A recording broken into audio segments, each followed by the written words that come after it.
Hi everyone, I'm Michelle and I'm the owner of Mint by Michelle and the creator of the Mint Decoupage papers.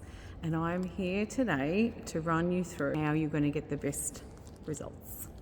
All I'm going to show you today is on this blank surface how to best apply your paper and how to do it easily to ensure that you get a really good result. Get lots of questions around what is the best medium to use with our papers. I previously hadn't come out with a decoupage medium because I knew that in the long term I wanted to come out with something that was going to do a double job for you. Okay, so it's going to be perfect for application and for finish and for the paint. So it's an all-in-one.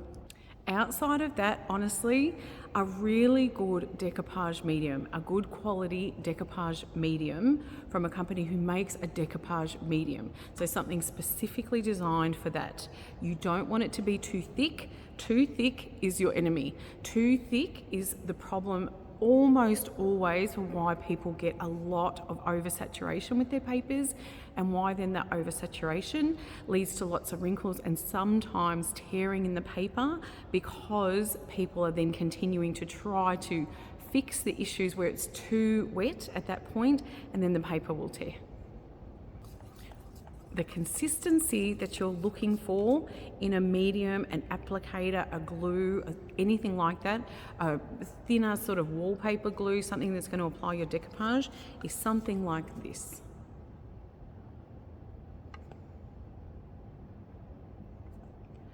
It's fairly runny.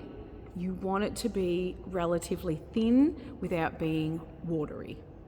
Next is the tools of the trade. You're going to be more successful at getting a really good result if you've got the right tools. The right tools don't necessarily need to be expensive, and in fact the right tools are pretty cheap. You want a good quality brush, a synthetic brush preferably. This is one of our Mint by Michelle brushes. You want a good quality brush. You want a continuous mister bottle. It's not absolutely necessary, but it is going to help you alleviate some of those wrinkles, okay, if that's an issue for you. You also want one of our felt applicator tools. That's going to help you smooth it down and remove some of those wrinkles. And believe it or not, you actually want the packaging. At this point, you have two options. You can either pre-cut your decoupage paper, i.e. that means to lay your decoupage down, to measure your decoupage and to cut it prior to application. You can do that, or you can apply it as one piece and then you can sandpaper off the edges to get a really flush edge. For today's purposes, I am going to measure in a little bit of an ad hoc fashion, like so, and then while it's dry, I'm going to mark that down. I'm going to grab a piece of sandpaper and I'm just going to sand that off. I've got that part ready for the other side, and I've made this a little bit more manageable over this side. I'm leaving a little bit of space up here that I will cut later on. That's not absolutely necessary. You can make it flush up to that if you prefer. And then I'm running down here. Okay, now you're always going to work in small sections, around about this much, which is about 3 inches, 3 or 4 inches, whatever you're comfortable with. I always do a placement amount first. I'll pull that back, hold my finger here so that the paper's going to stop there. I'm going to mist the back of my paper with my mister, just a little bit. That's going to give the paper a little bit of stretch, which is going to help you.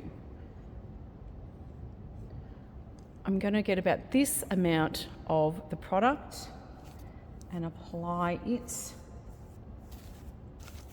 like so. Don't use too much, don't use too little. You want just enough. You definitely don't want it dripping. You want just enough so that it's there You're going to push up.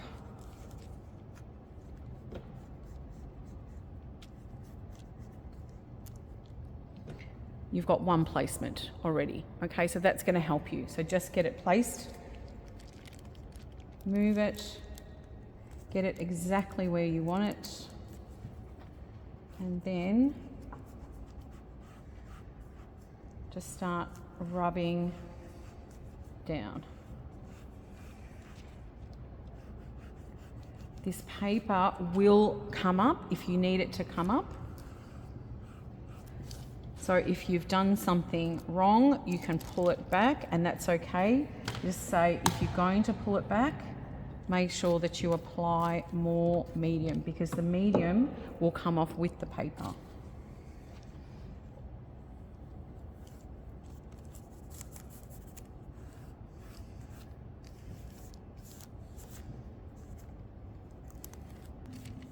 And there.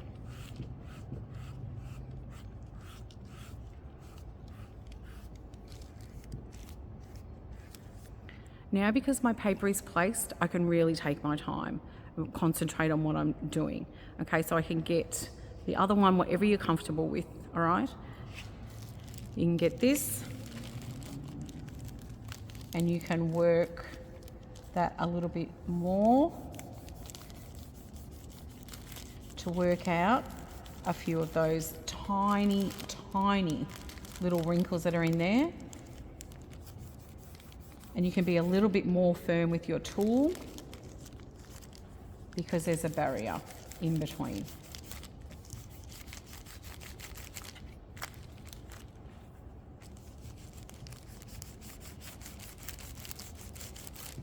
If there are wrinkles in the end, please let it dry, because most of those wrinkles would disappear once it's dry. And as it cures, which means all the water is evaporated over about 28 days, they're gone. Okay, you don't need to panic. All right, that's my advice. Continue in the same way. Lift this up.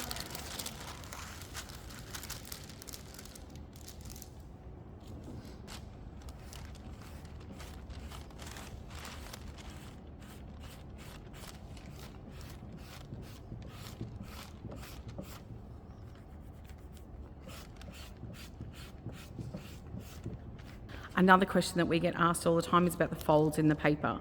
The folds in the paper, as you can see, will disappear as you apply upon application, okay?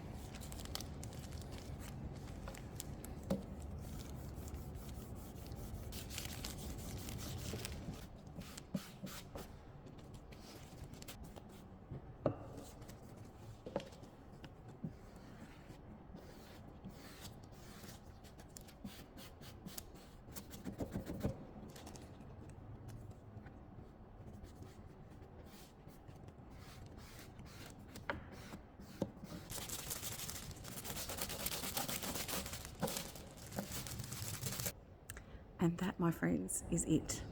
I'm going to take you up close to have a look. It still hasn't dried. As it dries, I'll reiterate, it is going to lose any tiny little wrinkles that are there, but you just need to be comfy with the things. That's all it is. Once it's dry, you would come and trim all of these pieces.